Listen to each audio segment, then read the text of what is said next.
Ini osal kita Sobraya say manisa Atong kajatong thoma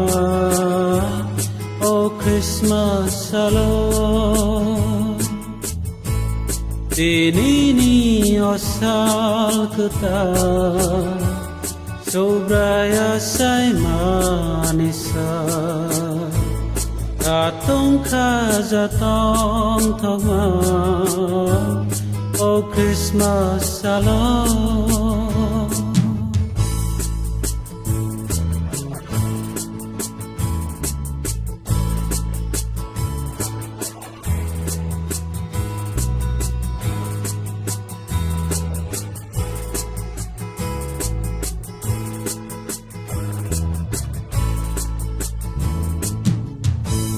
Bethlehem ni gwal logo Apsa kalai mo khalja Burai kuthar merini Yago nai di mu sangja Vai di sang bathang lai na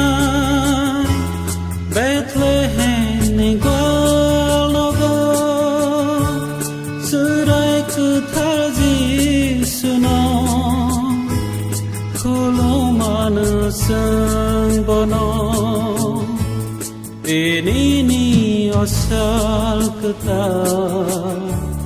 Sobraya say manisa Hatong kajatong thoma O Christmas salon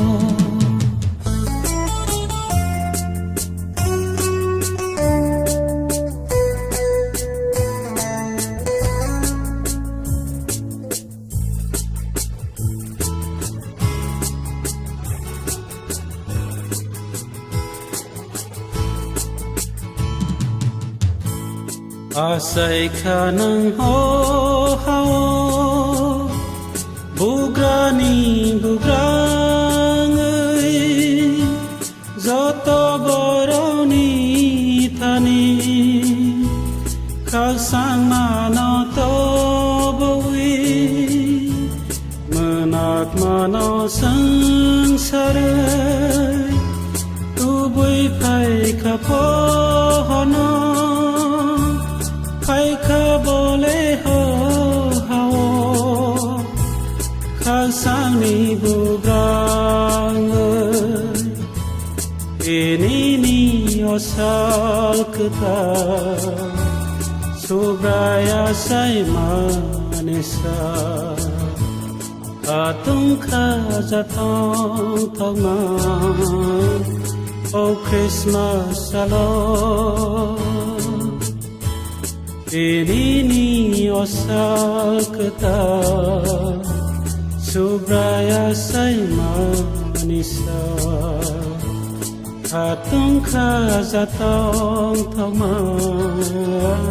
O Christmas salon